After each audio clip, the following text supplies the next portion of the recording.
Is your mic good, Yvonne? You tell me, Wendy, how do I Yes. sound? You're good to go.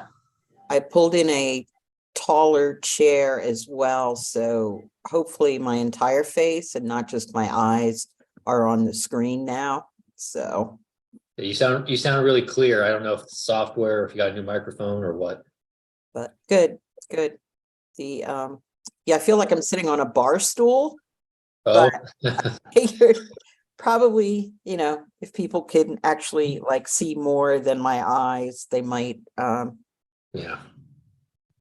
You then can't. again, maybe they preferred not seeing my entire face, but life is what it is. Hi, Russ. I brought in a tall chair just so you could see me. Right on. Yvonne, I can raise and lower my monitor. You can't do that at yours. Oh, I can do that too, but it only tilts so Oh, far. okay. Yeah. I claim 5 feet on a good day, Hmm. and there's only so much flexibility there. Yeah, no, I hear you. But I am the tallest woman in my immediate family. My girls are 4'10" and 4'11", so Are they? yeah. I didn't realize that. Yeah, no, we're part Welsh, and according to my husband, that we're short because we have to fit through all those coal mines. So good morning, Dan. Good morning, everybody. Happy Wednesday. Yes. And I see Mr. Chairman is with us. Good morning, Ken. Good morning. I am totally thrown off on what day it is. So thank you, Dan, for the reminder. Happy Wednesday. At least it wasn't primary day, which is when I first tried to talk you all into having a meeting. But yeah, coming off of a holiday weekend is equally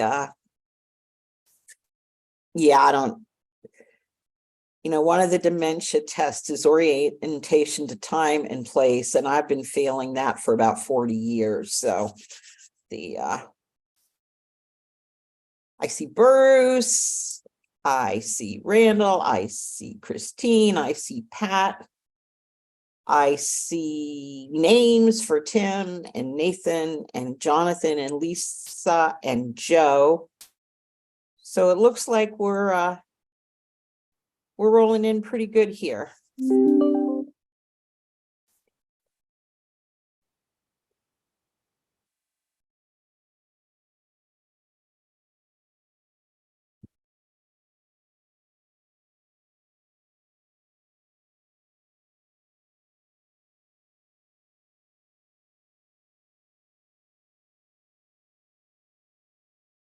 I have exactly 10:01.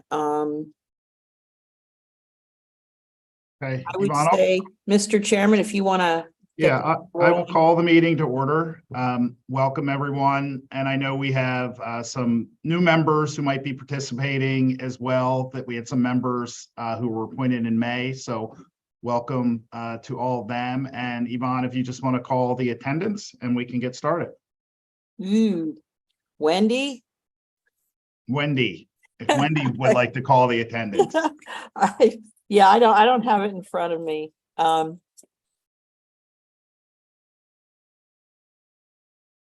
have no idea. Or can we just screenshot Yeah, let's the Zoom screenshot. and do that? So because we That's have everyone perfect. there without That's perfect. Oh, and objection. there I see Peter. Well, there are, not counting us, 1, 2, 3, 4, 5. Sorry, I'm on a delay. 10. Oh, okay.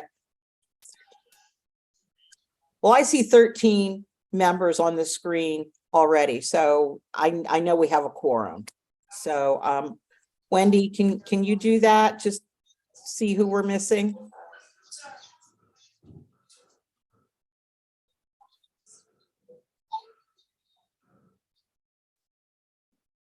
And we're just going to pass on that.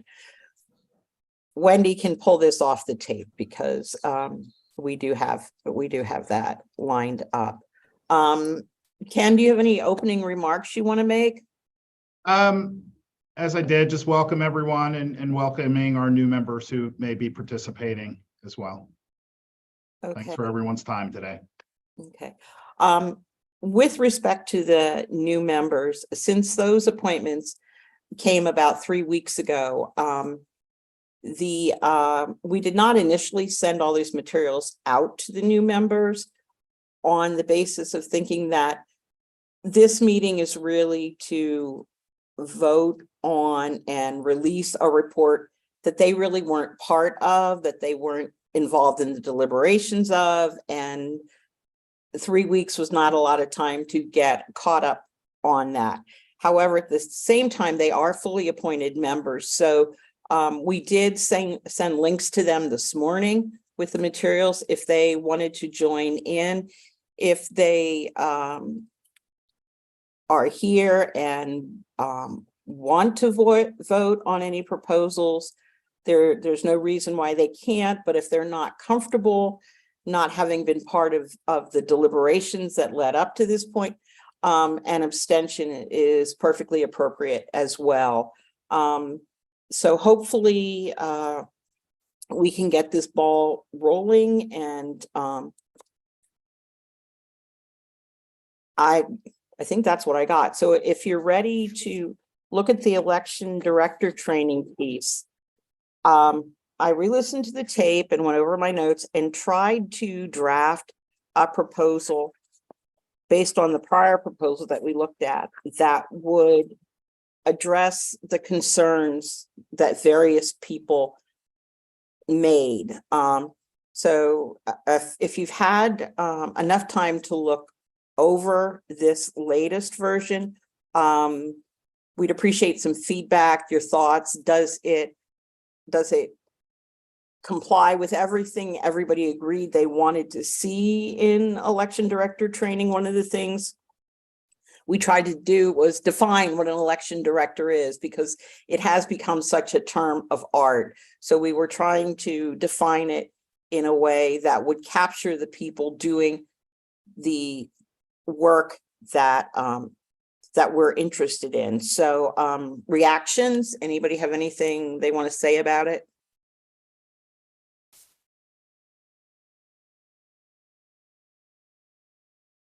Yvonne, I'll go if no one else wants to jump in. I think I had been one of the first people to point out that I thought the term election director was way too broad the last time and basically could apply to any employee. And I still feel that way. The term is when we're not requiring that someone does all four of these, I don't believe.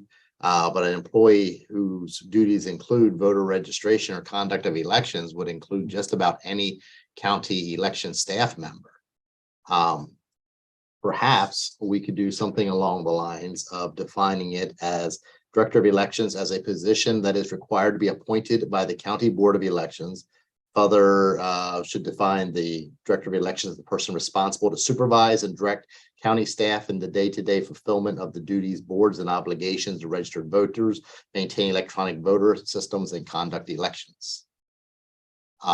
Might be a way to avoid having rank and file county employees that happen to work in the election office and have responsibilities in regard to voter registration or to conduct elections from getting drug into this.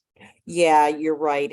It probably should have said supervision of both voter registration and conduct of elections, and not be quite as broad.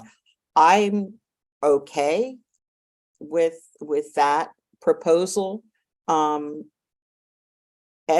anybody else have anything to offer on that? If you would send me that language, Randall, I could place that in the draft. And then when we send the final report around for review, you can all just email me if you think I've misstated or if I've changed anything differently. Should I keep going? Yes, please. Okay. I just like to deal with things and check them off as they go along. All right. Fairly minor, but we have a numbering error letter error under 302.1. We go A, B, C, D, E, D, E, and C. So we got some letters there that need to be updated. Under D, continuance, way too vague. For good cause shown, I guess first question will be by whom? An individual shall receive an extension of 6 months to finish their initial training or continuing education. Who shows the cause, the county or the election director? Who do they show the cause to? And what's the penalty for not? I just think it's way too vague. Okay, Maybe we don't want to put a penalty in, but at least think we should be indicating who is showing cause and who cause is being shown to. yeah, who no, is I able mean, to determine if it's good cause. Yeah, I kind of encompassed all of that in my mind, that it would be the director showing good cause that was acceptable to the county. So So the director showing it to the county board of elections. Board of Elections. Okay, and I think we should put that in there. Yep. As to who's showing cause to whom. The other thing I'll point out is we have a variety of language. We have voting machines, electronic voting systems. In reality, they should all read electronic voting systems.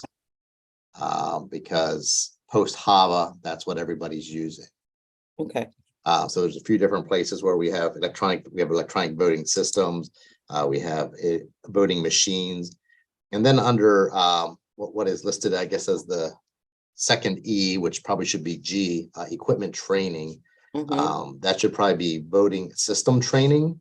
And I think we're probably missing, we should, if the intent is up to 3 hours per year, we should put per year in it. We just say up to 3 hours. Someone could read that. Okay, you got your 3 hours. You know, it's 2 years ago. You can't get any more of that. So if we're good, and I would also argue that it probably could and should be up to 6. Those systems are a key part of what election directors are doing. You know, I don't feel strongly between the 3 and the 6, but to cap it at 6 or to cap it at 3 seems like it may not necessarily be enough. But up to, so I would say, you know, we can discuss changing 3 to 6, but I would say regardless, we should add per year in there. And then of course, change that voting machines to electronic voting systems. at our last meeting, we didn't discuss any kind of cap on that amount. We just discussed that there should be. So I just threw in a number. It's not tied to anybody or anything. I think you're right, that it should say per year.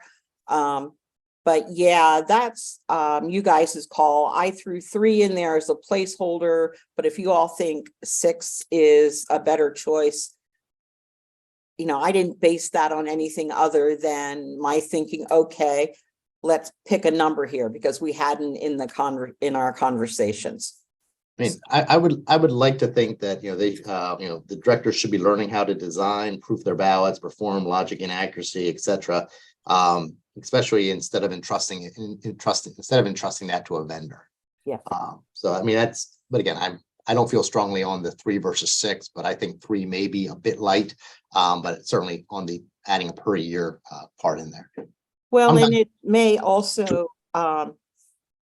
be helpful to address the concerns of some people who have concerns about voting systems in general and how they operate and function. And if we say we're making sure our directors really understand how to work these, I think that would go to address some of those concerns that that we're using machines that people don't understand, which is a complaint I have heard. Pat has his hand up. Yeah. Just an initial point on the hours. I do recall discussing this a bit at the last meeting, but I do wonder whether it would be worth avoiding the codification of a specific number of hours as opposed to granting that discretion to CCAP, DOS, and the county election personnel associations directly to determine. I mean, they're going to shape the training and the training topics. So whether they should also determine the number of hours or whatever the other criterion would be for the training. Because we have, I mean, we don't even know what the training is. So 12 may or may not be the right number. Could be a little bit more, could be a little bit less. And I'm sure the election director would have plenty to say about both about the contours and the scope of the training, but also just how much would be appropriate. I think, and please, anybody feel free to hop in here to be responsive to that. I think the part of the idea is that there is some uniformity across the state and that there is some base level of training that people have received in that position. If you allow, depending on how much discretion you allow, you could end up with 67 different modules on how to conduct training. So I think Well,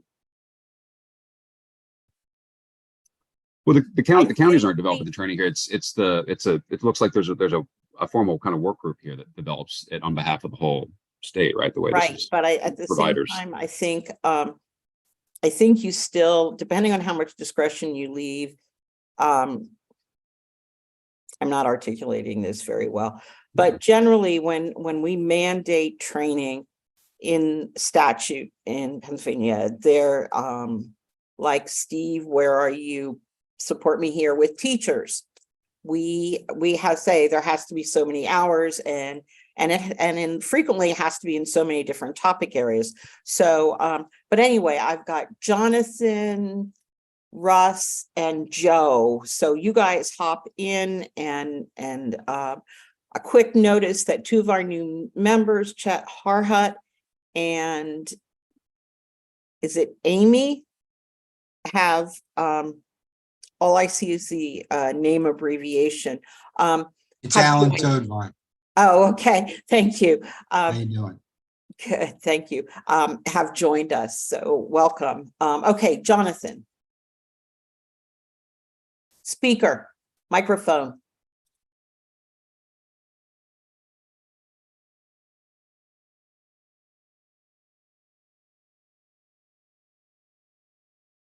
We can't hear you.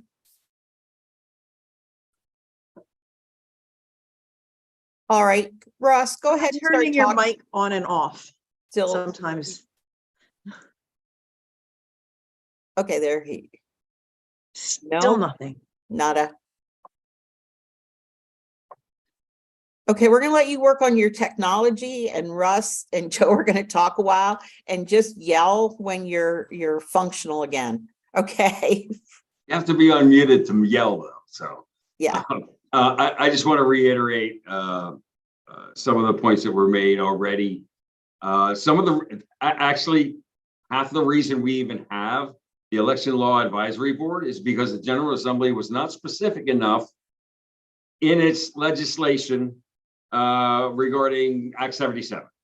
And we saw all sorts of things that happened that were not even contemplated when we passed Act 77. So I would agree that we have to be as specific as possible with any legislation that we send or proposed legislation that we recommend that the General Assembly take up because, you know, for the obvious reasons. I mean, even our directives to the department, no offense to Jonathan, but were misconstrued from what we thought they were going to be. So I think we do have to be as specific as possible in this legislation and not leave things because, again, this is legislation. This group is recommending that the General Assembly take up. And so it's the General Assembly who has to decide then. If the General Assembly decides, well, that's too specific and we want to let the department do that, that can be amended once it's in the legislative process. But if we get down to brass tacks as much as possible in the recommendations we send the General Assembly, I think we're better off. Thank you. okay. Joe? Just another point that I wanted to make. I see two avenues here for training. Number one would be the training of a new elections director or an elections director that has not reached as we talk about in subsection B, number 1, an individual who's not been employed as an elections director since October of 19, that's a new training. That is someone who's brand new as an elections director. That is 12 hours we're recommending of new elections director training. When we flip over to the next page and I'm looking at letter C and talking about continuing education, that's a completely separate issue, I believe. And so I would just make the recommendation, and this is purely, I'm putting my commissioner hat on and I'm saying, okay, I'm going to take my staff out of the office so many hours or tie them up so many hours on nothing but continuing education. While I am all for that, I'm thinking about it logistically. 12 hours is more than one day. So that means, is that going to be 3 hours at a time? Is it going to be 4 hours at a time? I would make the recommendation that we make that an 8-hour continuing education number instead of 12, because that means I can send my employee, if it is in person, for one full day of elections director continuing ed and not more than one day. Or if we're going to make it more than 8 hours, maybe we make it 15 because they're going to be gone 2 days. So just a thought. Just again, I don't want to send people out of the office any more than necessary, but I want to give them all the training that they need. Christine.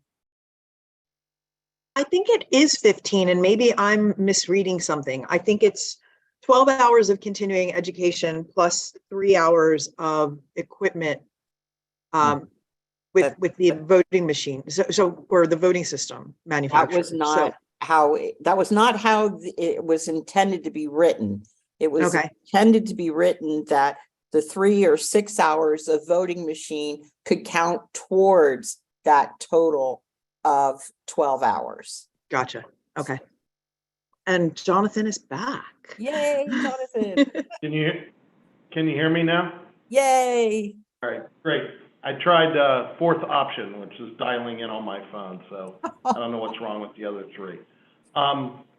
I wanted to go back. I agree with Pat. I think what's important in terms of training on the voting systems is that the person who's using it has been trained on the use and operation of the voting system, and that's going to vary considerably from one type of voting system to another. It's going to depend on factors like, whether you're using, hand-marked ballots versus ballots that are marked with a ballot marking device. Each one has requirements related to accessibility that differ.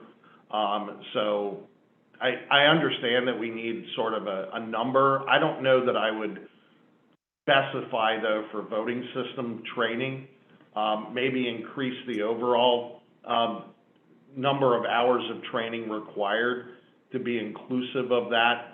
But it is going to vary, and I think in most cases, 3 hours of training on the voting system is not going to be nearly enough, particularly if a county is designing ballots and doing all of the other things that they're required to do. These things are, I won't say they're complicated, but there's a lot going on there. You have to create audio files for accessible voters. There's a lot of work that goes into setting up voting systems, including conduct of logic and accuracy testing, as Randall mentioned.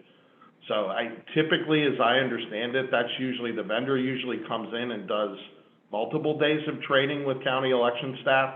Goes certainly well beyond 3 hours. We were actually, when we drafted that, we were looking at it as probably more from the perspective of somebody who already is experienced, and this is part of the, well, no, that's not the way we wrote it, but we're saying up to 3 or 6 hours, actually thinking there were people who could do it in less than 6 hours if it was part of their continuing education and they had been working on machines. So it would be more of like an update kind of thing.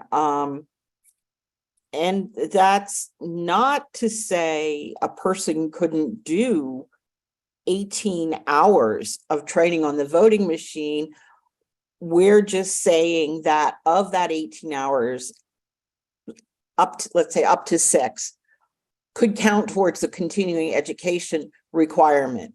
So like as lawyers, we have to do 12 hours of CLE every year. I can do and have done 24, 30 hours a year, but only that first 12 has counted towards my annual requirement. And one of the things that we do is allow some carryover. That's, I think, something I would let to the people who designed the system itself, but that's kind of a side issue. But the idea being that you could have more, but towards your initial training or your continuing education requirement, you could only count up to 6 of those hours towards that requirement. So, I mean, it's not you can't have more training. It's here's the minimum, and here's what you can count towards that minimum. Yeah, and I understand now that that's what it's intended to mean. I'm not sure it's clear, at least not to me, that.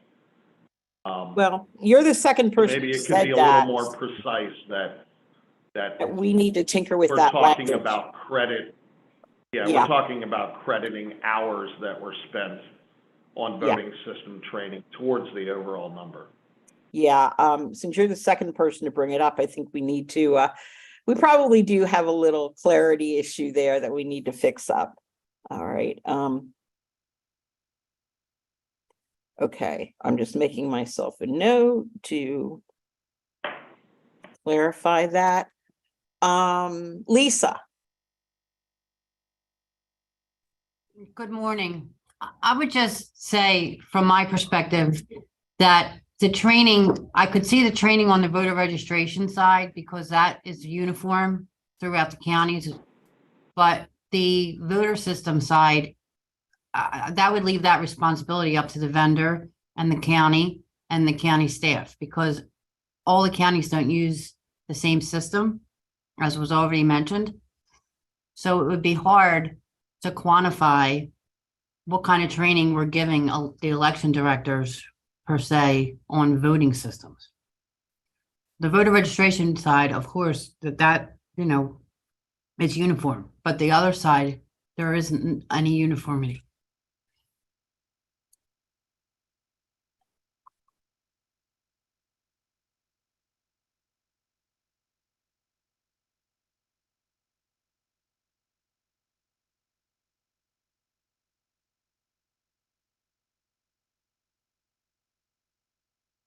I'm just going to chime in.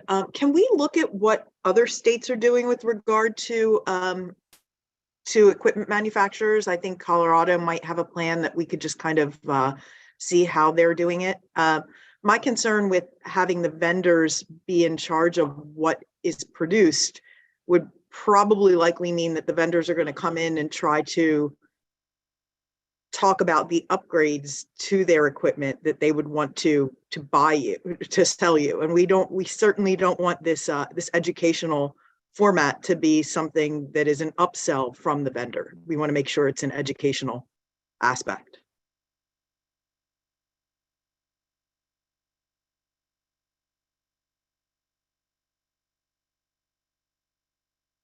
Oh, Stephen. Yeah, I was just going to kind of piggyback off of what you were saying earlier, Yvonne, about, we are discussing training in a different project. It's obviously not related to election law, it's related to different professionals in the educational field. But one of the focus, and I'm not sure exactly if it would fit in here, but I just thought I would put it out there just for everybody to muse about and discuss if they thought it was viable. The group we're working with has a lot of numerical training hour requirements that are mandated from the state. And they've discussed the possibility of moving away from any kind of number and having it more content focused, more content based, as opposed to, focusing on the numbers requirement, instead of like a 5-year annual, it would be based purely on the content. There would be no number, used at all in the mandate. Now, again, that has pros and cons. I mean, it's not very specific. It's broad enough to interpretation, but this group has discussed the possibility of focusing more on the content and worrying less about, relegating it to a number. So I'm not sure if that is a workable option here, but I just thought maybe it might be relevant to note to the group that we have another group in a different, industry that has state mandated training that is looking at, reconsidering the numerical aspect of it, the numbers requirement and the frequency requirements.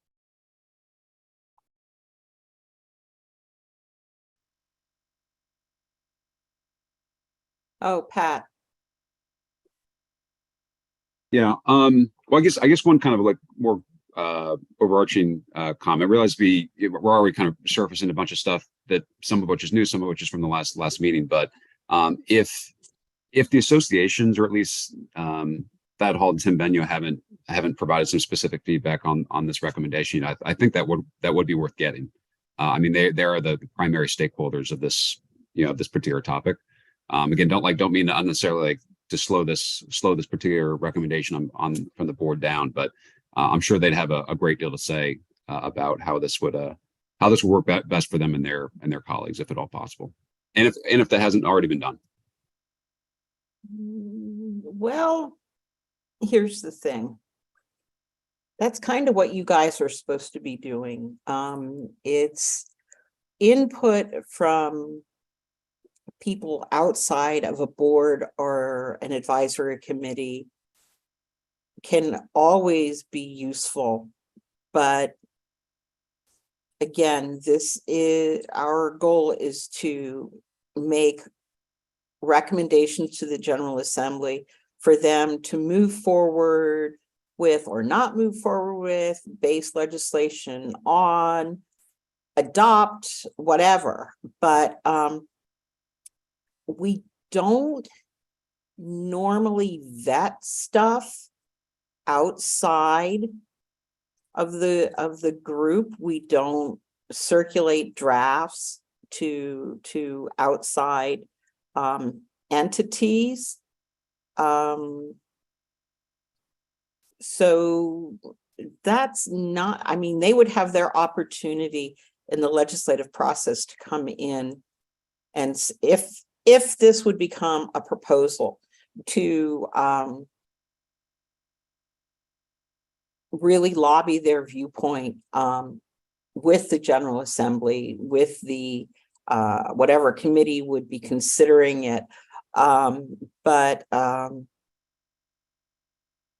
Yeah, we don't do a lot of back and forth in vetting with people outside the committee or the board, because the representation on the board is designed and expected to really kind of bring those views to within the group. So I would not be inclined to do that. If they wanted to write to us and say, this is what we think about election training in general, sure, but we would not be happy with a markup from another entity of a draft recommendation. Glenn, would you say that's accurate? Right, yeah, I would. Otherwise, we might never get anything, might not get something done, because we just ask a group and then this group and that group. But yeah, so what we're relying on all of you to say, you know what, you're the experts. And like Yvonne said, if somebody has some opinion one way or another on it, they'll have that opportunity if the legislature were to pick up on these and go with any of these during the, the committee process and hearing process. So they'll have a chance if they have something to say, but otherwise, our job is to take what you're telling us to the General Assembly. Joe, you have your hand up. Yeah, I guess in that same vein, you know, what we were given to start out with, I think was a good solid base to start with. We're all smart enough to know that whatever we send over to the House and to the legislature is going to be manipulated one way or the other, and to where it can possibly get passed. So, you know, we are basically just giving them a baseline, and in addition to the comments that we've heard thus far, you know, like Randall's comments, which I think were very solid on defining the elections director as the person in charge, not necessarily all of the staff. We make that clarification. I think if we can clarify, you know, that the 3 or 6 hours of elections equipment training is part of the 12 hours total, we make that clarification. I understand Lisa's concern about, you know, the vendors, but I also agree with whoever said that, you know, Christine, I believe, you know, we can't leave it up to the vendors to provide training if they're going to just upsell us on something. That's got to be educational, not just sales related. Most importantly, it's got to be educational, but I don't want to throw out what we've got. I think we've got a really good base here.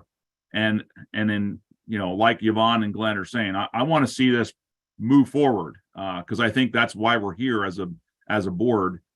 And I think that we've got a good base to start with. So I don't want to take a step backwards, just my thoughts. Lisa? I just would like to just point out, as I said, when I stated my comments, I was speaking on behalf of Philadelphia and my county. So for example, I had the vendor here for 5 days training staff on how to design the ballot. I don't think there's other counties that or have that issue, right? In addition, you know, up charges or updates, that's all when you are in contract with a vendor on a system, those updates and upgrades, that's all part of that. So they're not going to roll something new out because of this training requirement. From our perspective, they are constantly in here training and updating and making sure that our staff knows how to use the latest, you know, addition or update. That's part of their process. I hear what you're saying, Lisa, and I think what we were trying to do was just set a base, a minimum base of what needed to be done. And within, like you're saying, with the different voting systems, yeah, it can vary greatly. And we're not saying that that's not permissible. And if that's part of the training, that's fine. But I think what we're trying to do is make sure our election directors, properly defined election directors, know how all of this works. And that is including the voting system training aspect of it. We're really trying to narrow this to the people in that position and not all the other employees. So really the goal of this is to be a minimum level of training that's within the training, diverse across the needs of the particular county, but that everybody has some training as they're taking on this leadership job. And it's really the leadership person and not the rank and file. And Joe, you were going to say something? Just in addition to that, I mean, I agree with Lisa in the fact that, you know, every county who has their own vendor is going to bring in those vendors to train their staff, you know, whether it's a new person or someone who just needs a refresher. And, you know, our county does that as well. Every single year we have our vendor in for at least 1 or 2 days or more if necessary. And we pay for that. And that's something that's very important because at the end of the day, when the results come out, we want to make sure that our staff knows how to calculate and get those results out of the machine. So, but here's my other thought in regards to this topic. The Department of State is the one who certifies those machines. It goes through a rigorous process.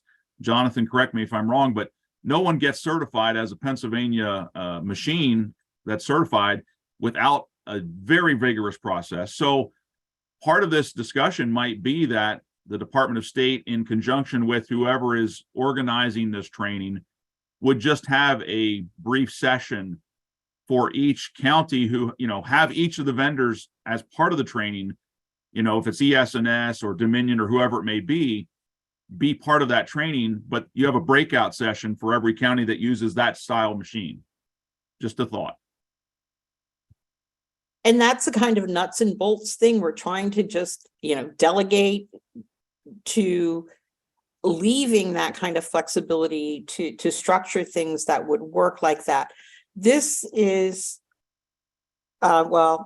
two things. One, I'm going to jump my agenda for 30 seconds just to say one of the things I want to do moving forward into next year is, and primarily because Lisa has brought this to our attention multiple times, appropriately so, to form a working group to talk about issues that are specific to Philadelphia. That, and I know there are a couple different things that Lisa has brought up over the past 2 years about, well, Philadelphia does it differently, or Philadelphia is having a problem with this, that the rest of the state is not. So one of the things I want to do moving forward is pull together a working group to do the research and pull together information to bring back to the whole group so the whole group can understand what unique issues are happening in Philadelphia and if they're appropriate to a recommendation to the General Assembly or potentially legislation. So my plan after this meeting is to just circulate an email and say, who's really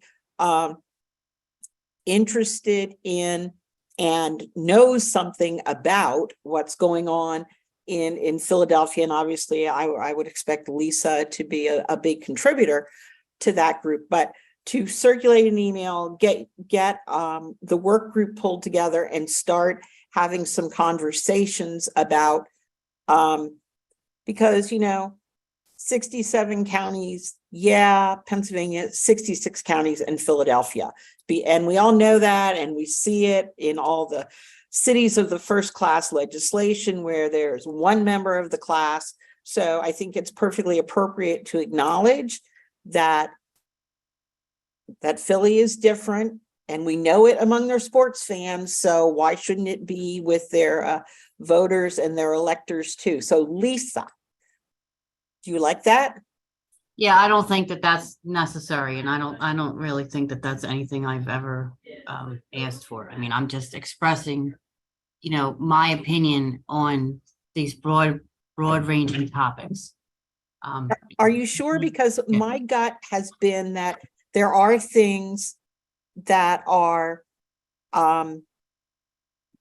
and I'm not trying to pin them all on you or say you've specifically asked for this. They've just come up in conversation that has stayed in my mind that maybe we need to look more closely at Philadelphia as Philadelphia. I mean, if you're telling me we don't need to do No, it. I don't think it's necessary. I appreciate your intent, but I'm not interested in any Philly specific legislation. I'm just, I'm here as a representative, and I feel as though at times I need to make my perspective, known to the rest of the group. But I am one of the group. That's completely appropriate. Absolutely, because we do need to know what how it is different and how some of these more broad-based proposals might work in I've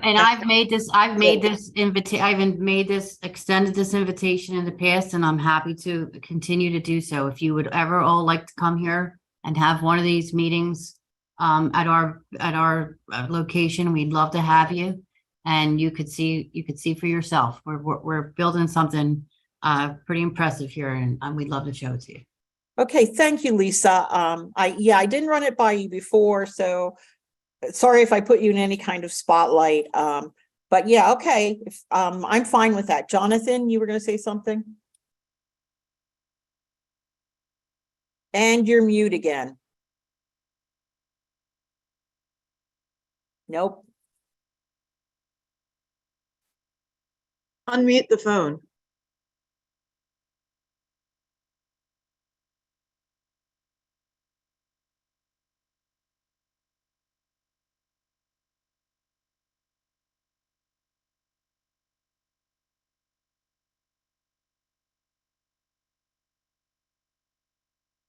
Okay, I don't know what to say, Jonathan. I'm gonna go away from my little bunny trail there and come back to this proposal.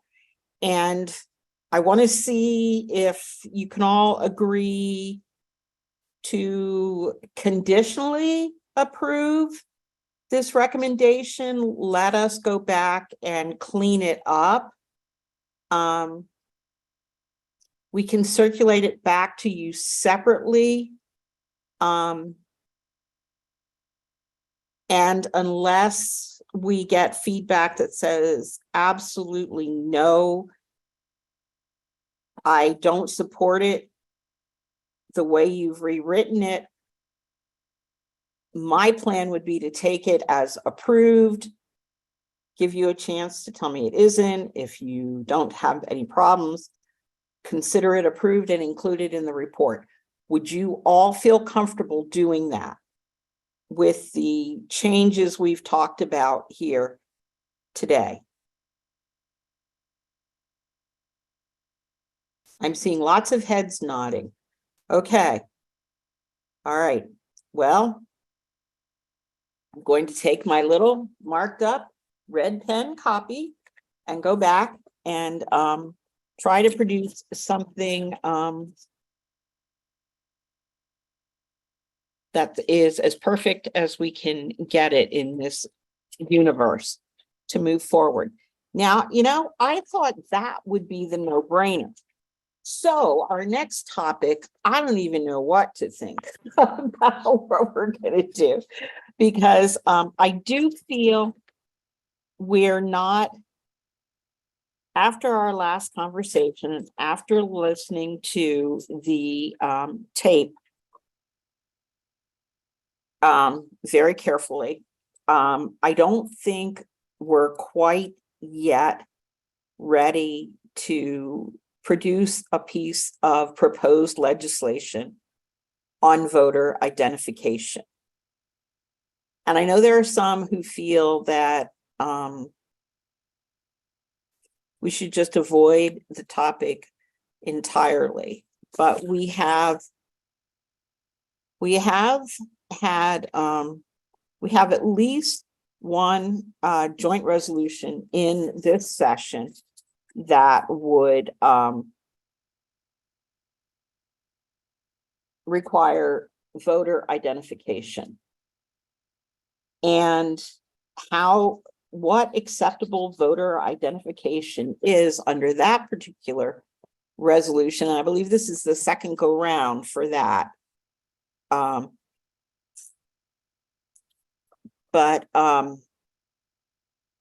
Because it's an amendment to the Constitution, I believe this is the second stab at it.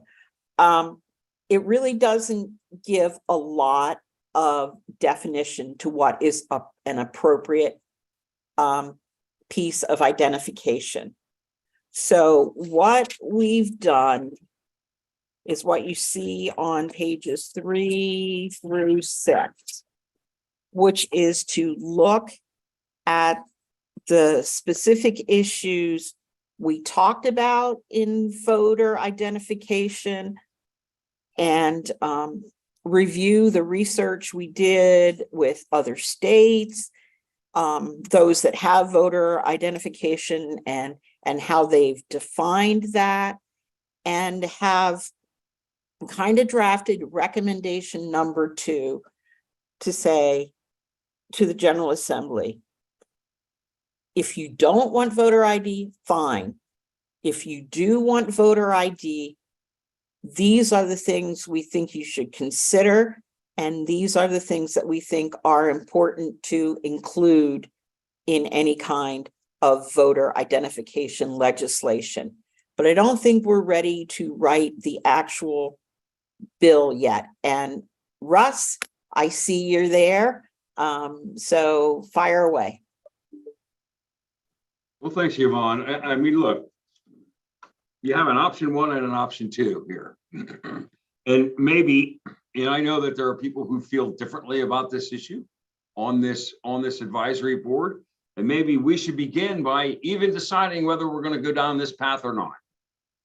And, take a vote of the board as to whether we want to pursue this or not, because I mean, that's really, before we get into talking about specific points, what's an ID, what's not an ID, how many 16, 19, 24 forms of ID we're going to take. Oh, before we even talk about that, let's just take a vote. I would move that we take a vote on whether we're going to pursue option 1 or pursue option 2. Thank you.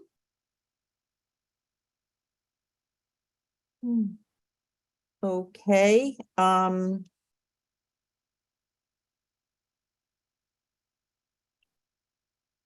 Lisa. I agree with that. I second that. Okay. All right. I think we need to, oh, Joe, you want to say something? Well, if we're going to get into discussion, since we have a motion and a second, Yes. I would just submit that I think that regardless of where someone stands on whether they support or do not support voter ID, the recommendations that were made in option 2 were very solid recommendations. And quite frankly, it's not I really like the way it was worded, Yvonne, because you're pointing out that while we don't feel necessary, you don't have to feel that there's been any problems to support voter ID. And you've called that out specifically. And that's why I really appreciate that, because quite frankly, I've got nothing to be ashamed of or nothing to hide. And so because of that, I'm more than happy to show a requirement of voter ID at my polling place to subdue any consideration or any threat that someone may perceive that there's a problem. The way to take that perception away is to prove we've got a voter ID, so I don't want to hear it anymore. Okay. Anybody else want to contribute to that discussion?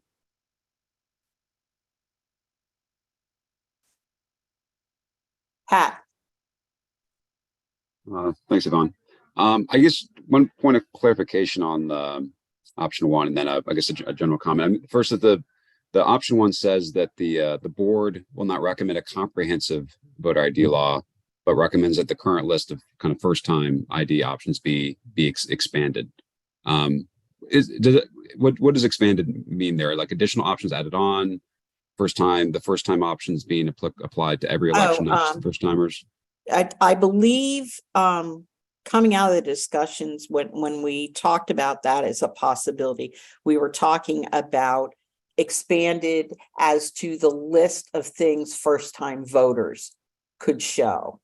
Because right now, Pennsylvania, and that's the citation that's in there to Title 25, not beyond first-time voters, but a bigger list.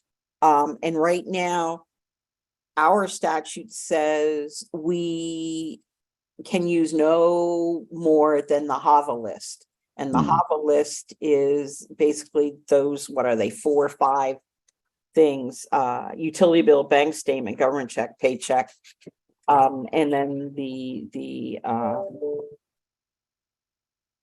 I think the other government document, but we're limited to whatever the HAVA list is right now for first-time voters. So I think the idea would to make the list bigger for first-time voters, but not expand it beyond first-time voters. Mm-hmm. Okay. All right. That's helpful to know. I mean, and then as far as I guess if the if we're gonna have a vote here just between one and two, that's the most decisive way to figure out which road we're going down. I mean, generally, I'm certainly not, voter ID is not a top priority for me or for the committee of 70, but I think there are versions out there that would minimize or maybe have almost well, at least would minimize the disenfranchisement risk. And some of the recommendations that are listed under 2 would start to move us in that direction. But that's just the only general comment I'll have before because we have this vote in a few minutes. Stephen?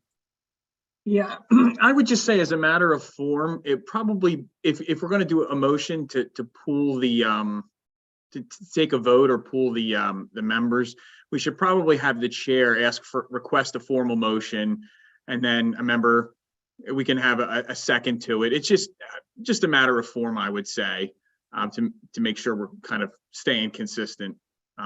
Because I wasn't sure if Representative Diamond was just suggesting a motion or was trying to make one. So. All I right, actually made one.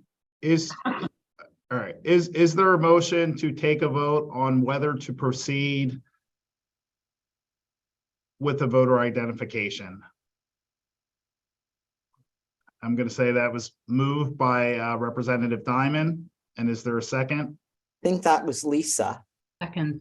Yeah. Mr. Chairman, if I can clarify, my Yes. motion is to take a vote on whether we're going to go down option number 1 path or option number 2 path. Okay. That's my motion. And I Okay. think that's clear that the motion is, do we get into this topic at all? And then assuming we overcome that hurdle, then we can talk about 1 versus 2. But my impression of the initial motion was, do we talk about voter ID at all, or do we put that topic to the side? Is that correct, Russ? No, I don't. No, ma'am. No. Oh, okay. No. It's whether we're doing option 1 or option 2, because they're specifically different things. They Right. really are. Yeah, the motion is, are we going to consider option 1 or option 2? And I believe Commissioner Deely has seconded that. Okay. All right. And now we're in discussion. All right. I'm going to say, any further discussion? So Yvonne, I'm sorry I didn't raise my hand. That's So okay, if Joe. I'm understanding it correctly, really the easy way to do this would be to poll the members in a roll call type vote and say 1 or 2. And then we Yeah. know what the majority of the committee is, and then we go further from there. All right. Wendy, are you there? Are you able? Yvonne, she's on a delay, I know, Wendy's that's my really thing. delayed because she's watching the YouTube. so she's probably not where, yeah, she's still a little behind. What? Now you're going to make me find my list of people. Hold on. Sorry, audience. Too. Let's see. Okay. And Oh. Yeah. while Yvonne looks at this, I just want to be certain, we're voting on whether or not we want to continue discussion with regard to this. We're not voting on favorability one way or the other. It's simply, do we want to continue discussion? Is that correct? I see a No. lot of heads not. No, Russ, We're voting on option 1 or option 2. like just a straight vote, but option 2 has a lot of variables in there. So I guess, do we want to discuss the variables with regard to that at this point? Like, are we looking at provisional ballots or affidavit? I would think that, and this is just, Well, I think we would wait, because if option 2, that we would get into the details of option 2 if option 2 were selected, and then we could get into the details and what is and isn't working in option 2. Am I wrong? Anybody? I think that's what we want to do. You're not wrong, Yvonne. Okay, so yeah. And that's what I'm trying to do, is to try to direct our further discussion on this issue. Look, there's going to be a discussion on this issue. It's just Right. which direction are we going? Right, okay, Chet Harhut has his hand up. Yes, thank you. New member here. We did just receive this stuff at 9:30. And then jumped on quickly and I just reviewed the stuff. I was just wanted clarification of whether I get a vote on this proposed motion as a new member. You've been nominated and confirmed. You are a member. If you feel comfortable voting, I'm not going to tell you you can't vote. Okay. You just That's have all. to decide, you know. That's all I needed. Thank you. All right. All right. Well, I have everybody in front of me, so I can just go down the list and see what they say. So we'll start with Chairman Lawrence. 1. Not used to this scorekeeping.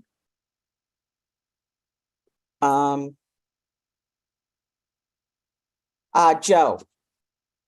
2. Okay. Randall. 2.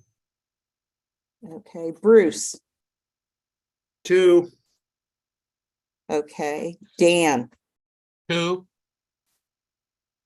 Jonathan. 1. Okay. Peter. 1. Pat. 2.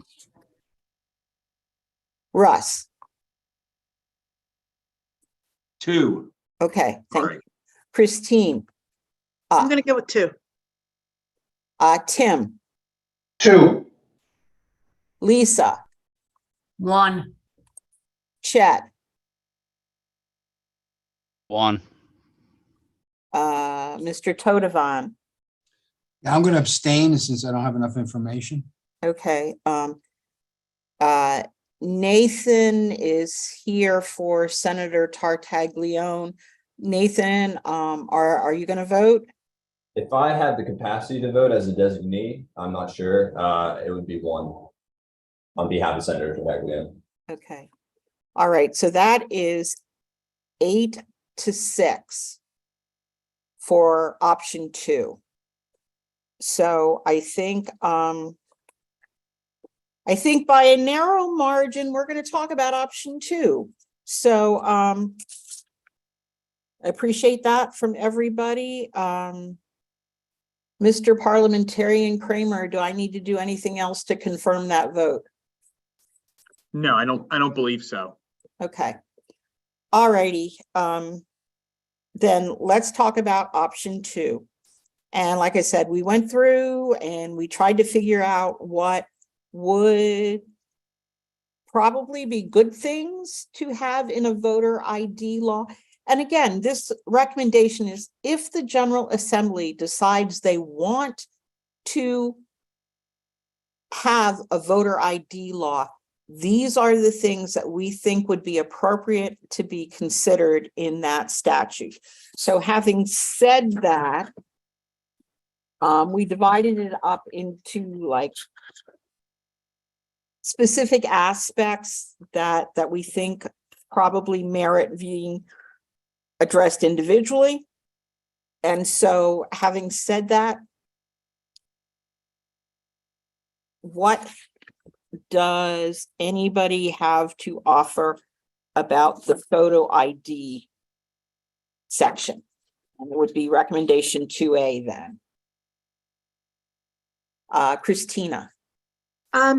With regard to identification, when we are in a digital world now, and we have people that use devices. They might use their phone to pay for things instead of carrying a credit card or a wallet around.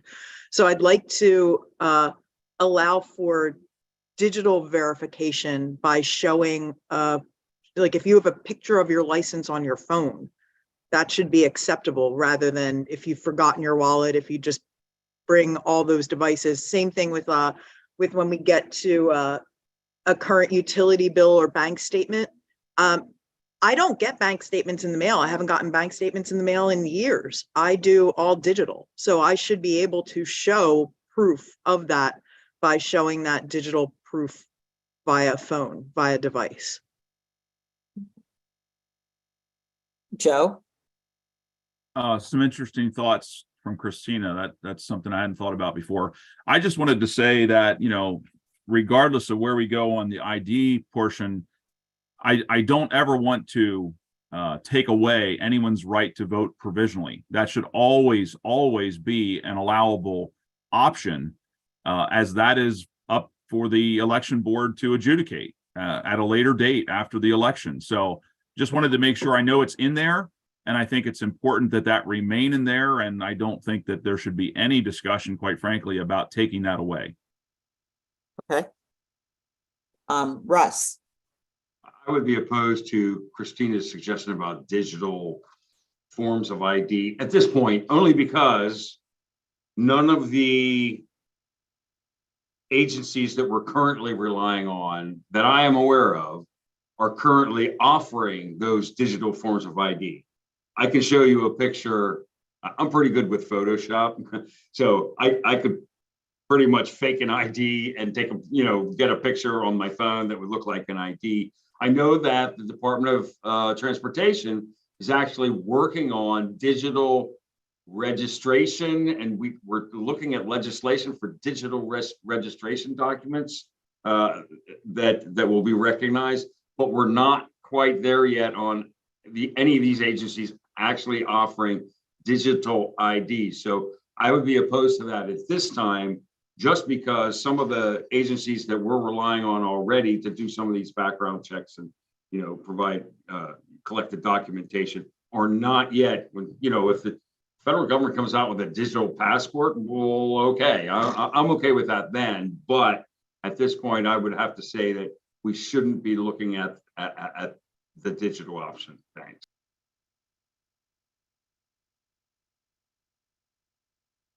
Joe, was your hand still up, or did you have another thing? No, I lowered it now. I forgot. Sorry. Oh, that's okay. Randall. I would expect that most people, and again, not that this should be the only, but one of the logistical benefits to election offices and polling places for requiring ID of some sort is that most people are going to bring a driver's license. And most of the e-poll books that counties are purchasing will allow you to swipe that driver's license and automatically look you up in their e-poll book to be able to speed up the lookup process. And that you're not going to be able to do with the digital because it's at this point, I think almost of them are barcode on the magnetic strip on the back of the driver's license. But and again, that shouldn't be the only thing allowed, but the vast majority of people are going to swipe, at least in my county, will be swiping a driver's license if you require voter ID. And the election office and folks online can gain the benefit of a faster lookup process for those who are using e-poll books if we keep it the actual ID that can be swiped as opposed to a photo of it that's on a cell phone. So I would be inclined to, if we're going this route, again, certainly not that driver's license should be the only thing allowed. I'm not favoring that, but there can be some logistical benefit to those doing the work on election day through this. But that won't be obtained by allowing a picture of a driver's license. It would be obtained by swiping the magnetic stripe on the back of the driver's license. Okay.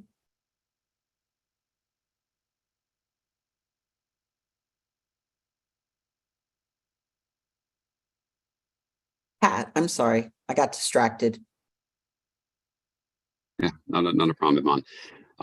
Yeah, so I guess on two-way first, I mean, there's a decent start to the photo and non-photo options here. There are a number of others I think would be important to add on, especially like if this is preconditioned, if this is conditioned on an acknowledgement that widespread in-person voter fraud is not a problem. But the majority of Pennsylvanians, I think this is common sense, so that you should show something on election day. That list of photo and non-photo options should be very robust.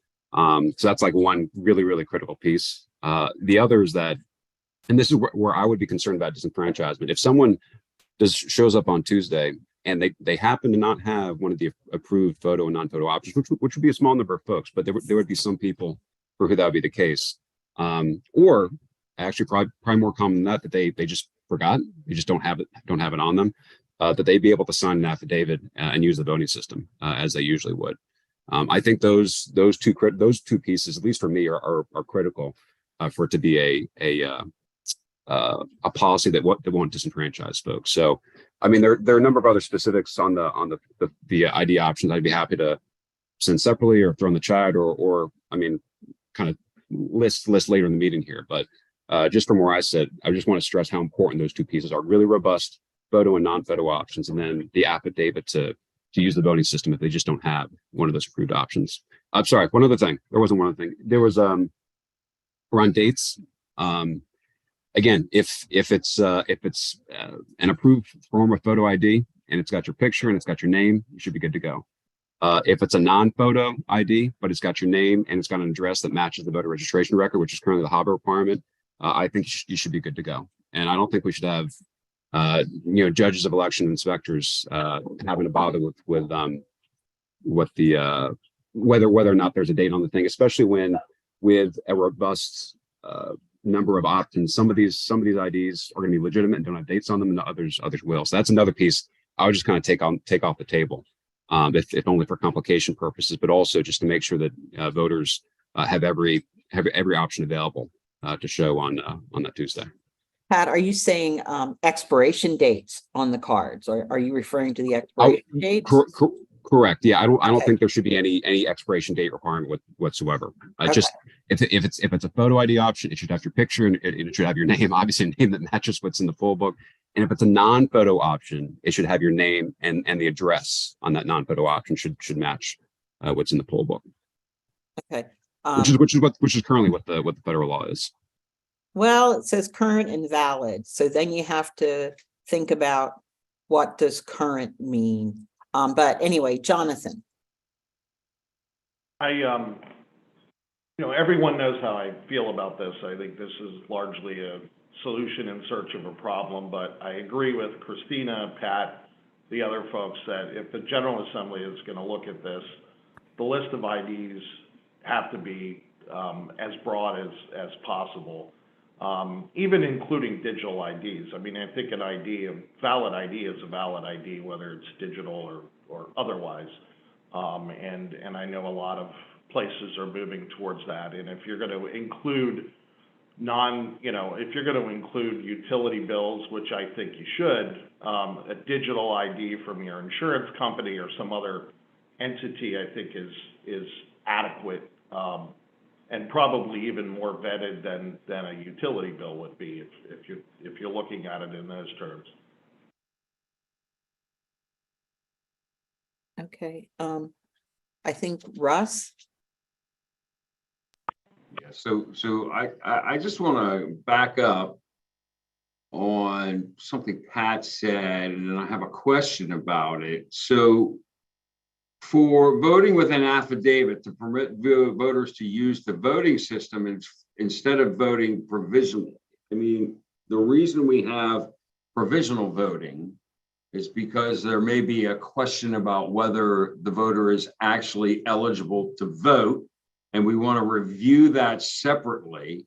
But it occurs to me that this is the same question if they would show up without their ID. And let's face it, look, if Pennsylvania would institute a voter ID law, I think it'd be pretty widespread knowledge. And yes, maybe you'd have somebody that would show up and forget their ID. I get that. But that's the whole point of a voter ID system, is to ensure that the person who is showing up to vote is in fact eligible to vote.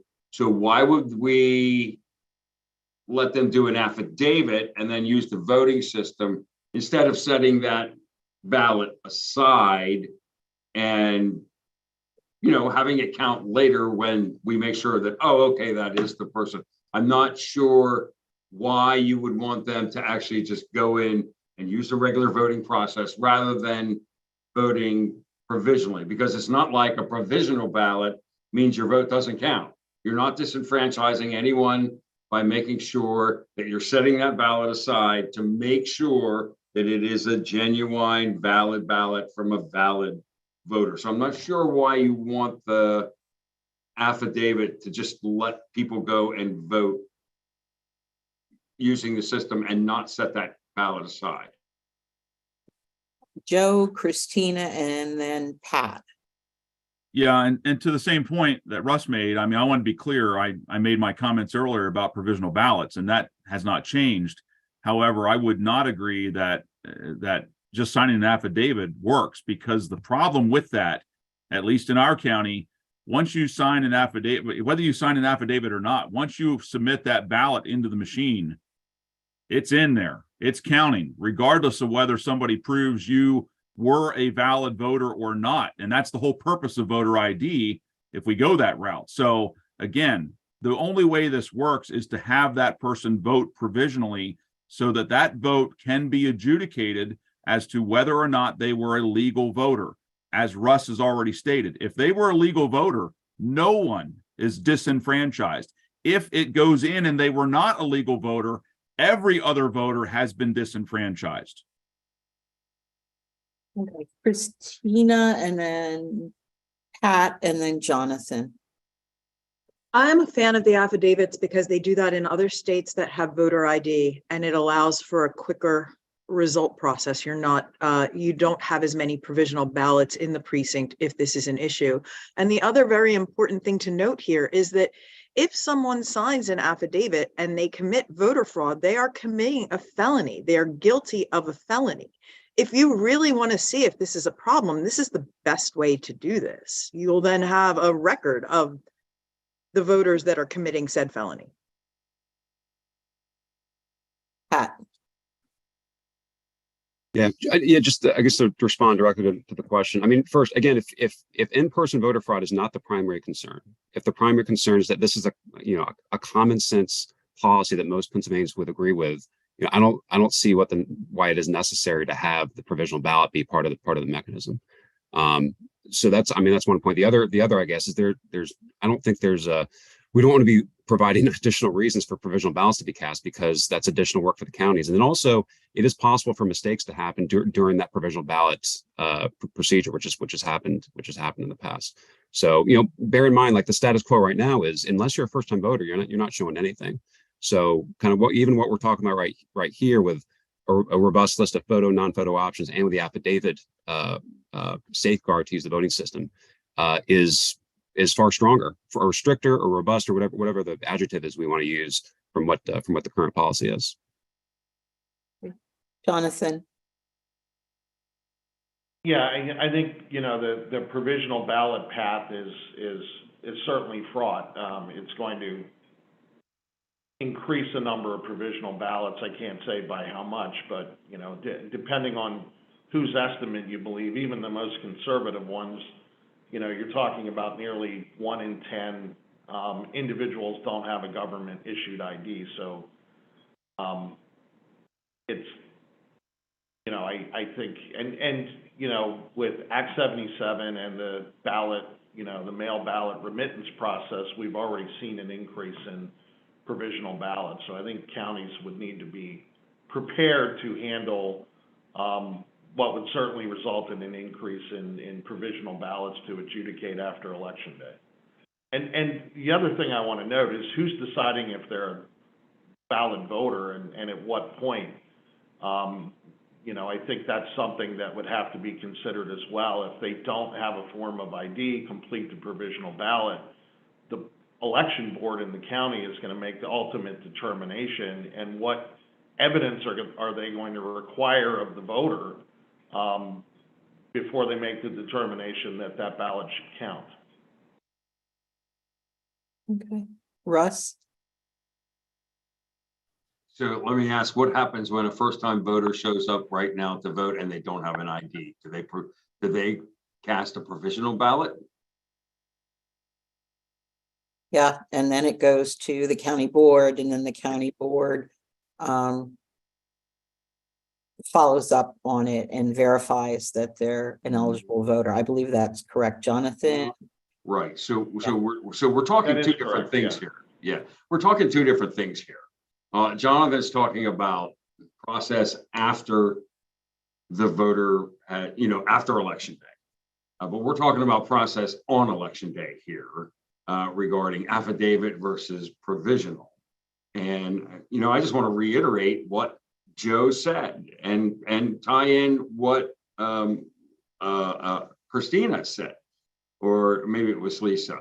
No, I think it was Christina. Okay, so yes, it's a felony to swear a false affidavit. But if you're that one voter who swore a false affidavit, but your vote is already in the pile of anonymous votes that have been counted, and that vote is counted in a race, and we've seen this in Pennsylvania, which is decided by one vote, now you've spoiled the whole bunch. And that's what people want to know when they're talking about voter ID. They want to know that no vote is being counted that should not be counted. And so we should always go the extra step to make sure that the votes that are being counted and are being put into the anonymous pool of votes that is the ballot box, we should know that they're all legal. And if we aren't, and that's what voter ID is part of, then we should set them aside, let it sort it out later.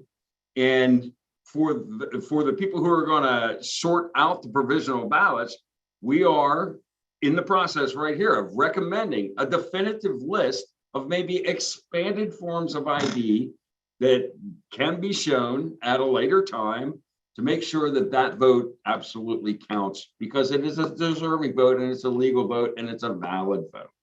So again, I'm totally against this whole idea of letting them sign an affidavit and then just putting that vote in with the whole pool of anonymous votes where we've checked the ID of everybody else, because that affidavit is a false affidavit. You can't reach into the ballot box and pull that one ballot out because you can't find it. Thanks, Russ. Pat? Look, I think this is a debate worth having. So that's I think it's worth having this morning. I'll just offer the flip side of that point, Russ, which is, one suspect or problematic voter, whatever vote has to be examined, or I'll just use problematic, right? That makes its way into the pile,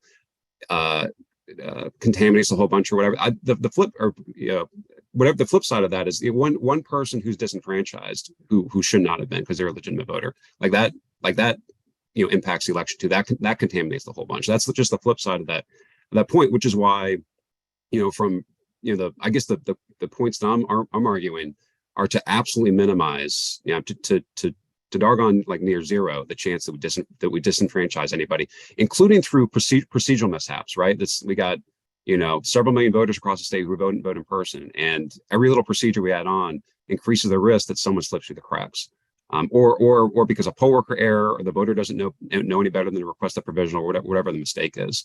So that's why I'm arguing for the affidavit, which again, it's not even something we require right now of voters when they go to that polling place for the second, third, or 20th time, to just minimize the chance of a single voter being disenfranchised because of this sort of policy. The provisional ballot has an affidavit on it. So, to that extent, we're already using affidavits, but Jonathan. I think Pat did a good job articulating my thoughts. I mean, this is the high wire act we're doing here with voter ID. Is if you get it wrong, it's going to result in people being disenfranchised. And certainly the governor has been clear on where he stands. He's supportive of working together on things, but it can't result in disenfranchising voters. So, when we discuss the forms of ID, and I'll keep reiterating the word broad, because if we get this wrong, it's gonna result in people being disenfranchised, and I think that's a heavy price to pay for a perceived problem. I think everyone, well, maybe not everyone, but I think some folks who have spoken in support of this is, well, there's a perception out there, and I'm like, okay, addressing that perceived problem, if that results in disenfranchisement, that is a very high price to pay. So, I think we really we should, to the extent that we're making specific recommendations to the General Assembly, we should really stick with the broadest possible list of IDs. And I'm sorry if I sound like I'm harping on that, but I feel passionately about it. Yeah, you're not alone. I think there are a lot of people who feel passionately about a lot of these things. Randall, Joe, and then Pat.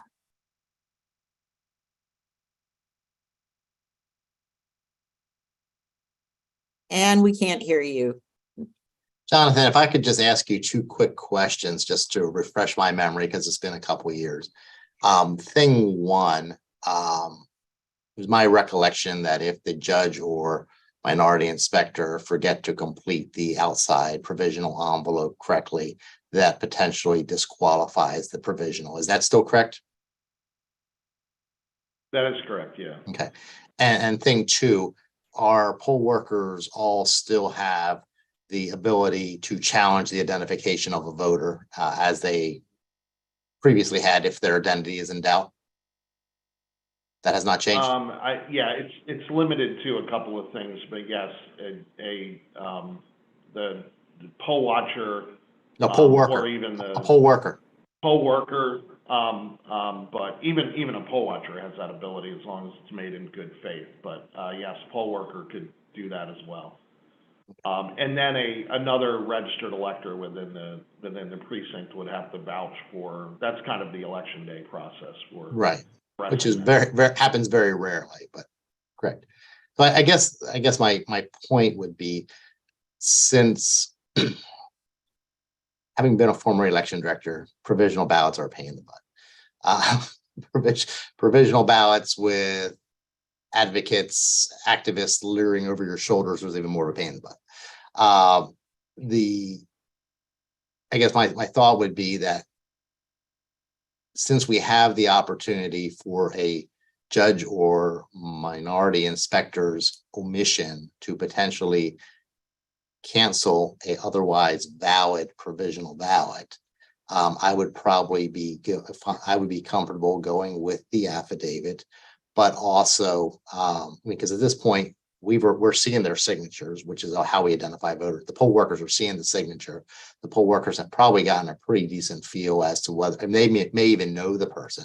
But as long as we reinforce the poll workers' ability, if they doubt the identity of the voter, to challenge that voter, and otherwise go through the, if they can't find someone to vouch for their identity, then they would go provisional. I could potentially live with the affidavit.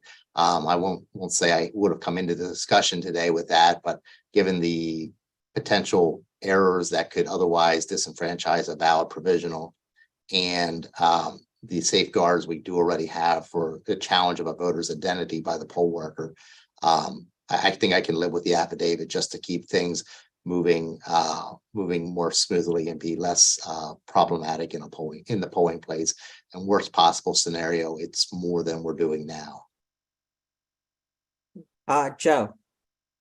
I just wanted to go back to the whole discussion on disenfranchisement. To Pat's point, I can't envision how having a voter ID, one of these many forms of ID, disenfranchises anyone. I mean, there's going to be an option for everyone that wants to vote, that's registered to vote, to have the ability to show some kind of identification, even if it's a voter identification card, which is produced by the County Board of Elections.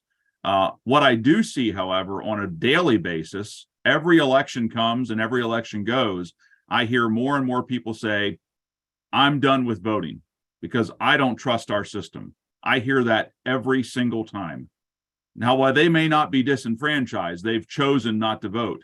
We have, because of our system, the way it is currently administered, we have essentially taken them out of the pool of voters, which I think we all have.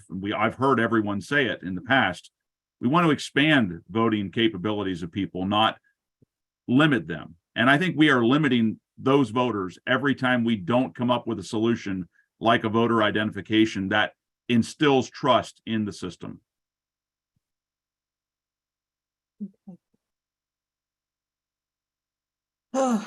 Pat. A quick word before my computer dies here. I mean, I think I don't think we shouldn't. I probably debate or even discuss like the causes of the drop off in trust in elections in PA or across the board.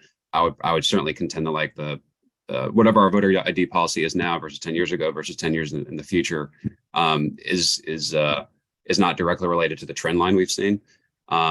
But I think the disenfranchisement point is this. Again, it's like within a system of several million voters, millions of voters casting votes in person. How many precincts we have across the state? 9,000, tens of thousands of poll workers. Like mistakes happen in a system that big and that cumbersome. And that's why, my point was like every little procedure that gets tacked on here is another procedure instead of steps where a mistake can be made. So, if the idea here is to provide a policy that the majority of Pennsylvanians, I guess, according to polling, like seem to think is common sense. I think we can discuss that, we can debate it as we are here. But, across a system that big, if we're not careful about the procedures or steps that get set up, we're going to be there will be some number of folks who get disenfranchised. And we disenfranchise thousands and thousands already with our mail-in voting procedures, right? Dates, secrecy envelopes, we're already disenfranchising thousands of folks. So it's just kind of a similar thing with any other voting procedure that we have to contend with. So I think it's the larger system and the number of people that have to participate in that system that's a source of disenfranchisement. Even if it's 1%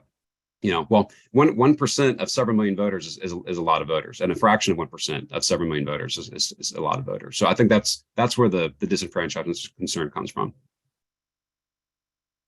Okay. It is now 11:29. So I'm going to do a little gear shifting here because there are some things that I really want to talk with you about before this last half hour runs out. And clearly we're not going to come to a final decision on voter identification in a half an hour. So I am going to say we will postpone this discussion to our next meeting. I am really thinking we need to have an in-person meeting that is longer than a 2-hour Zoom. We really need to sit down and take 4-5 hours dedicated day to dealing with this stuff. And we'll have to come up with a date that suits everybody and a location. But I think in the interest of time constraints, we need to give ourselves at least one day where we can focus for a long period of time. And part of that is part of the things I'm going to bring up and talk to you about moving forward. But before we do that, tell me this, do you feel that you're to the point that you have discussed the question of affidavits as a proof of identification enough to say yay or nay to using affidavits as part of voter identification if voter identification becomes the law in Pennsylvania? Do you think you're ready to vote at least on that aspect of it, that we can say that conversation has been dealt with? And so when we resume voter ID, hopefully in the near future, that we'll have at least come to a decision on that segment of it. So I guess the first part is, do you feel like you're ready that you can vote on the use of affidavits? Just, nod your heads or whatever if you think you're ready to vote on this.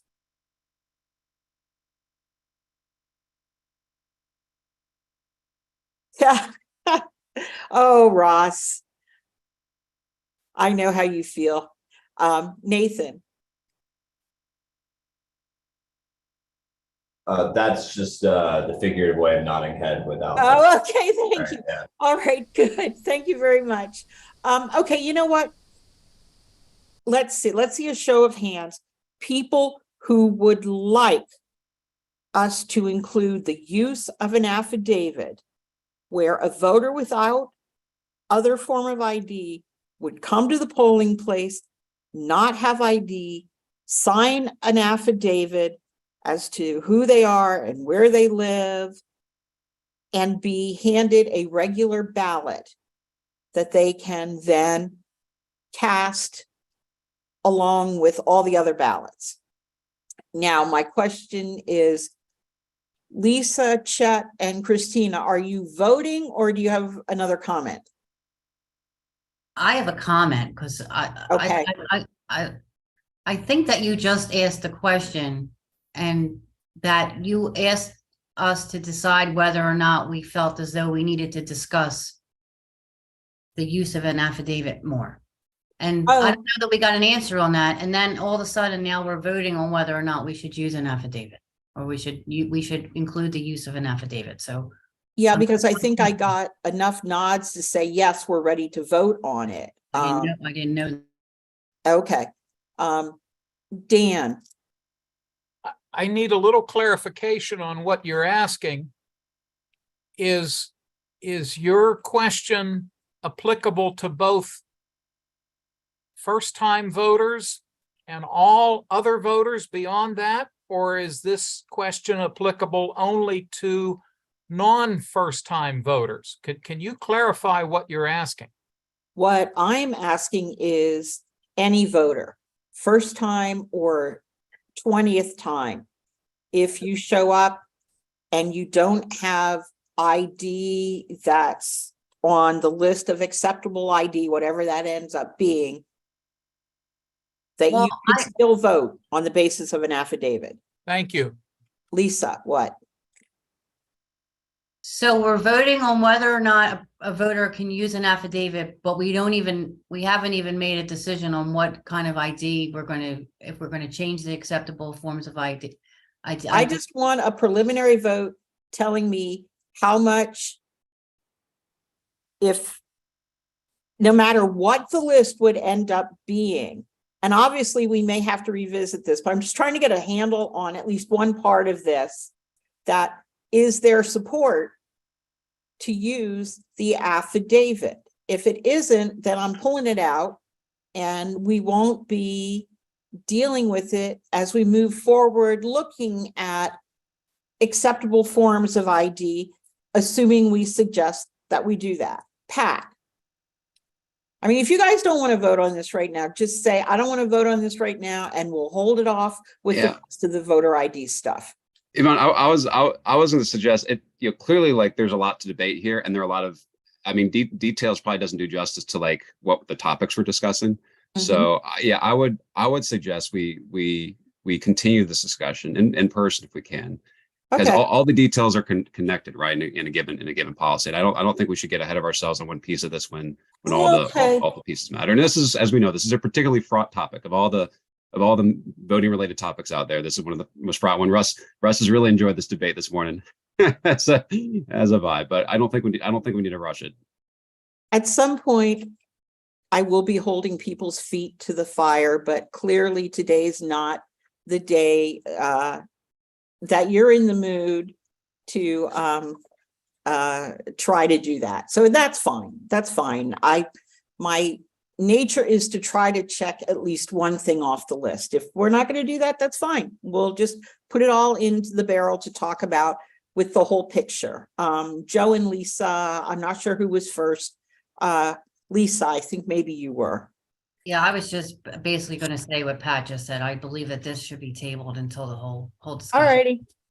I'm fine with that. Joe? I just wanted to agree with Pat for once today. So I would agree. And the reason mainly, Yvonne, is because, again, there's a lot to discuss here. I don't disagree with an affidavit for provisional ballots, but having it, there's two different subjects here revolving around affidavits. So I don't think we're ready to make that vote yet. Well, and that's part of why I want us to have a big chunk of time to sit down so that we're not dealing with this piecemeal, that we can sit down and we can say, okay, have the discussion, figure out until you're sick of each other, and then you just agree on whatever you agree on so you can go home and then we'll be good. But I think in all seriousness, because the topic is so huge, I do think having a day dedicated to it, a whole day in person dedicated to it, is appropriate. So having said that, I got to go on down my list. The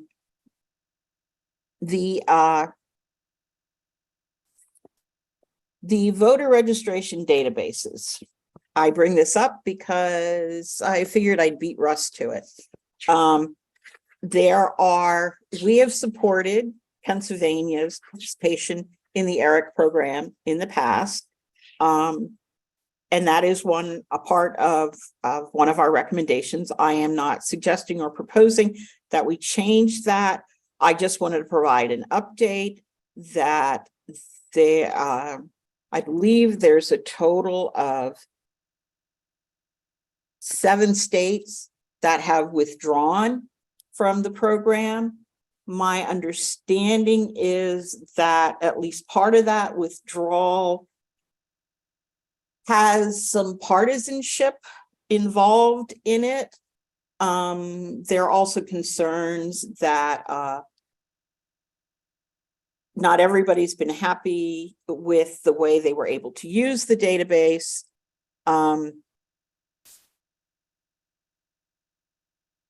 But at this point, I'm just not seeing anything for us to revisit it, enough for us to revisit it. But I think it's due diligence to let you know that there are some states that have withdrawn. And I believe there's still about 30 states, including Pennsylvania, in the group. Jonathan, do you know the exact number at this point? I believe it's 28 states remaining at this point. Okay. Still nearly 30. Yeah. So for what it's worth, right now it is still a administrative decision to be in it. One of our proposals that we drafted was about accessing databases in general.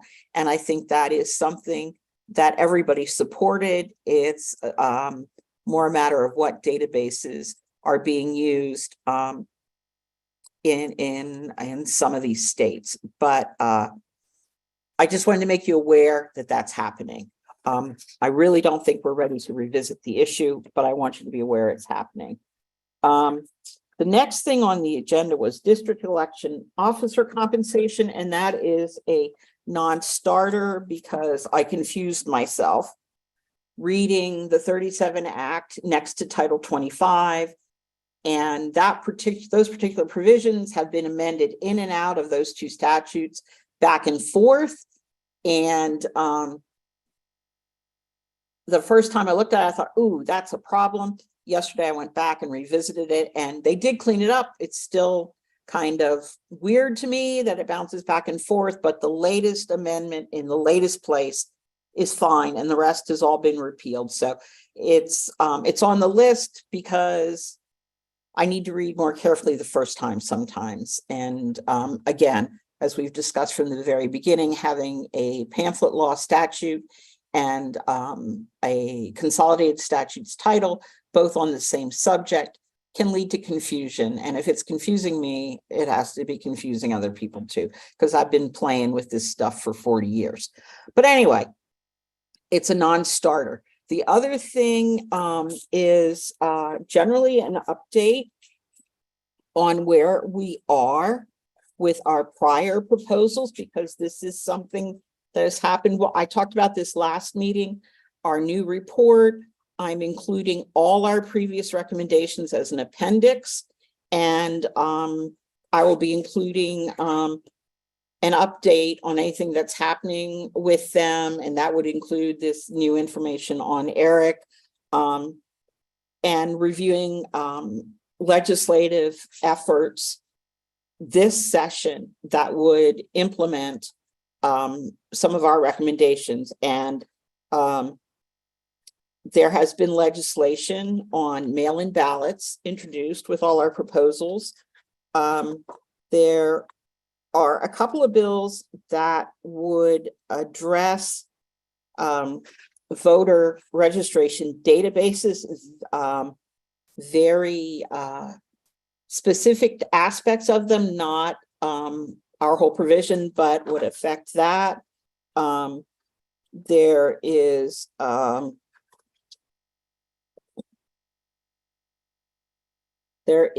legislation that would abolish drop boxes. Pre-canvassing is the biggest one out there, and there are 7 bills introducing pre-canvassing for various lengths of time. So that is one that is clearly still before a lot of people, and they're thinking about. Like I said, all of this, I'm going to put in a chapter on updates on our recommendations, so people understand that they're not once and done, they're there, and they can continue to progress. The other thing I wanted to talk about is moving forward. And we have any number of issues on our priority list. But as we've just discussed, one, we want to come back and really spend some time on voter identification. But at this point, I'm not going to commit to what else we're going to do, because currently in the House State Government Committee are 2 resolutions that deal with assigning joint state studies on election-related issues. And if those resolutions are on the calendar of the State Government Committee for June 5th, and we're anticipating that they will be adopted. And if they are, our plan is to fold them into this group because they are election-related topics. The first one is House Resolution 32, which would have us looking at the utilization of poll workers, polling places, voting compartments, and voting machines, with the idea of trying to shorten the amount of time that people have to wait in line to vote. That's a very, very short version of it. But that is one. Both resolutions would give us a year to complete them. The second one is HR 47, and it's a study on voting patterns and knowledge about voting rights among formerly incarcerated qualified electors. And again, that would have us completing the study in 1 year. So we're thinking that, assuming these resolutions are adopted, which we have no reason to believe they won't be, once they're reported out of committee, presumably on June 5th, that they would be our next new topics in addition to voter identification. And the plan would be, again, to form some smaller working groups of people who are specifically interested in those topics, that that we could move forward with those. So I did okay. I talked fast. I think if there's something else, and quite honestly, I think between voter ID and those 2 resolutions, we would have more than enough to do into through the next board year. But if there are other topics that you think we really need to look at sooner rather than later, speak now. Christina. Okay, so I was recently informed that some counties have reviewed the PA Commonwealth Court ruling from Ziccarelli that came out in 2020 as a legal basis to disenfranchise voters that were sent a notice to cure, but instead of being able to cure their mail-in ballots at the voter service center in the county, those voters cast a provisional ballot. And then the provisional ballot was not counted by that county, simply because of the Ziccarelli ruling. So there are 2 issues that I think that need to be taken up or addressed, and that is, how do we as a board want to make recommendations to correct this? And it brings up another point, and that is, when the election code has language that states that the voter cannot appear at the provisional exhibition. The provisional exhibition is only for parties and campaigns. So it's very difficult to really get this. I don't know how many counties are doing this. I don't, this is just something that I've recently learned in review from ACLU and with viewing a few election board meetings that are happening across the state. So we don't really have a full grasp on this yet, but I think it's something that should be looked at to determine what is happening here and what can be ensured to make sure that those voters that cast a ballot by mail and were sent a notice to cure, that went to a precinct to cure that ballot by voting provisionally, then due to this Ziccarelli ruling, their ballot was not counted. So I'd like to have a discussion on that at a later date and possibly make some recommendations and make sure we can codify that. I know that there are recommendations right now to eliminate the secrecy envelope and the date, which would certainly cut down on that, but we still should just address this as an issue to make sure it doesn't happen in the future. Okay, I made a couple of notes and I will be reviewing the tape of this later to make sure I didn't miss anything. So we'll Thank make a note of that. Joe. Yeah, to that point, Christine, I'd be curious to know where it happened because I haven't heard of it myself happening. The other thought that I had, Yvonne, and I know you talked about having subgroups. The one issue that you were talking about there, and it just escaped my mind because I sidetracked on Christina's point. The poll workers and incarcerated. Thank you.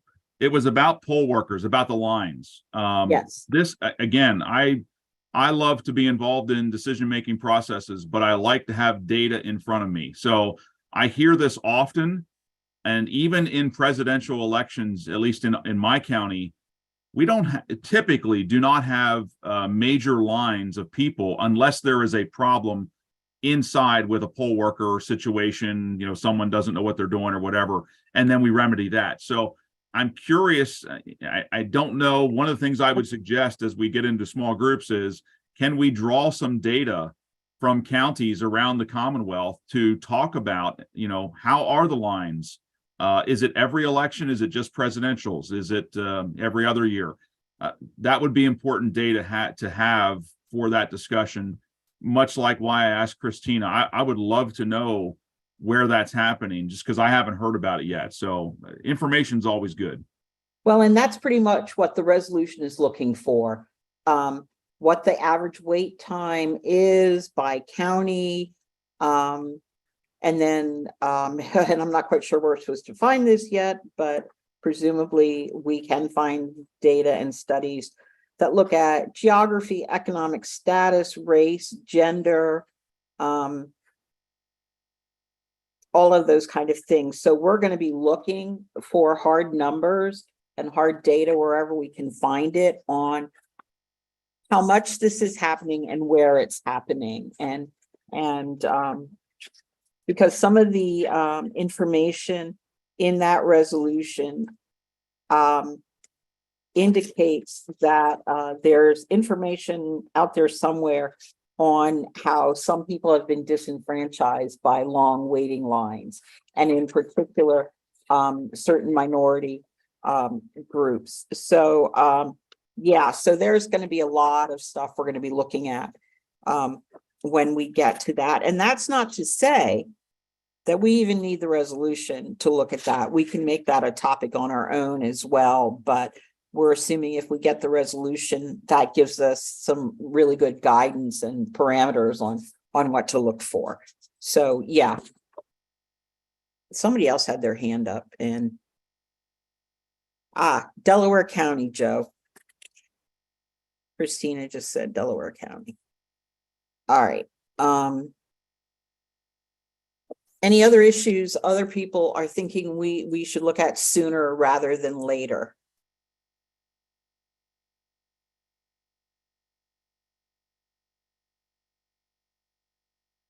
All right. I think I think that's what I've got. So we'll go back and we'll tinker with the election director training, get it back to you as soon as possible. Assuming there are no comments, we're going to consider it approved and put that in our June 2023 report, along with all of our prior recommendations and updates on all the topics that we had issued recommendations on. And then also we're providing an update on any new federal legislation, and then a general list of everything that's been introduced in Pennsylvania so far. And within that, there are topics we definitely can probably talk about down the line too. A lot of people want to talk about open primaries. And so, I mean, I think that's something we could probably weigh in on at some point. Lisa. I'm sorry, I did put my hand up earlier, but then my entire screen went black, so I don't know what happened, so I apologize. No, that's not a problem. Just with regard to topics for discussion, I just would like to reiterate, I know that I've said it before, but I believe that one of the main purposes of this board, or hopefully ideal outcomes, is to make the job of the election administrator and the administration of elections less complicated and more common sense driven. And I believe that, you know, we did not do that today with either the training or the voter ID piece. That's just my opinion. But I would like to see as a future discussion, or something that I believe that there is the will in this board, and I believe we could have consensus to do it, is to just take a common sense approach to changes in the outdated election code, especially when we're looking at poll workers and advertising, and just some common sense, you know, quick fix things that we could do that would make, believe it or not, a huge difference in the life of an election director or election administrator. But I do appreciate everybody's time and thought and opinion. But I just, you know, would like to also advocate for some just low-hanging common sense. If there's could be a working group around that, that would be fantastic. Thank you. That is, you're absolutely right, Lisa. That is part of our directive, and it is in a lot of ways a major contributor to some of the more prominent issues we see over time, because we have an election law from 1937 that's been amended all over the place, and then we have a separate code that overlooks it, and so reconciling them, and yes, and honestly, I think our first report, we did hit some of those low-hanging fruit, and that's not something I want to give up on. In a lot of ways, the last 2 years, we have spent a lot of time dealing with the noisiest children. And so, I mean, what's the cliche?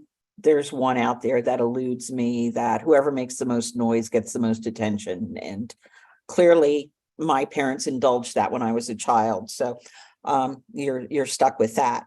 But anyway, that is something we need to do as well. We need to look at those things and clean those things up. And ideally, in a perfect world, when I had no other projects, I would rip that 37 statute apart and rewrite the whole blessed thing. And we still have the option to do that. But because I'm not living in a vacuum and none of you are either, we're going to have to go at it piecemeal. And I think it's important we don't lose sight of the fact that we do need to do that as well.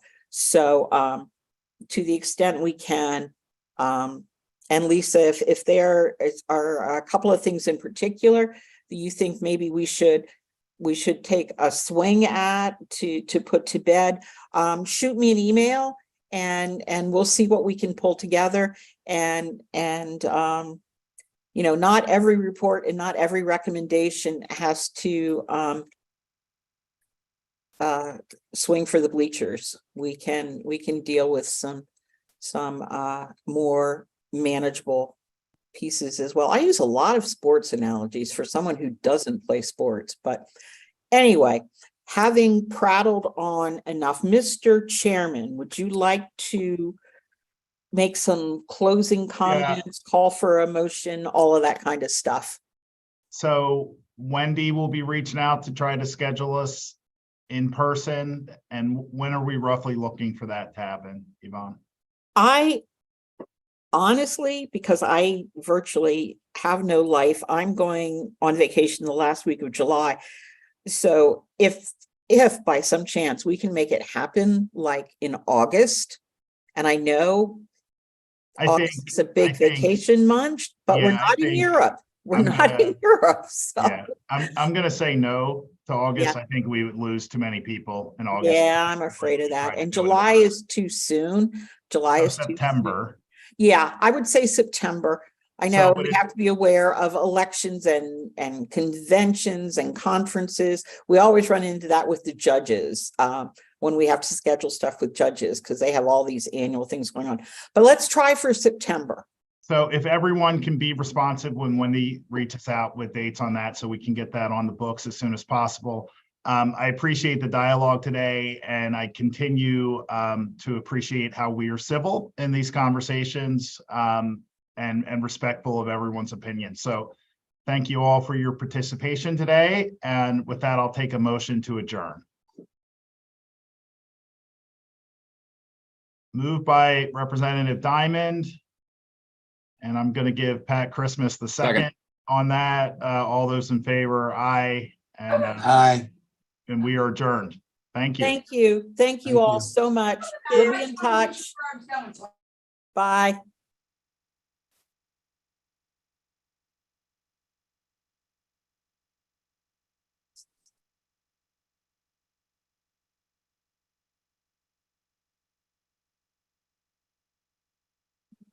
Leave.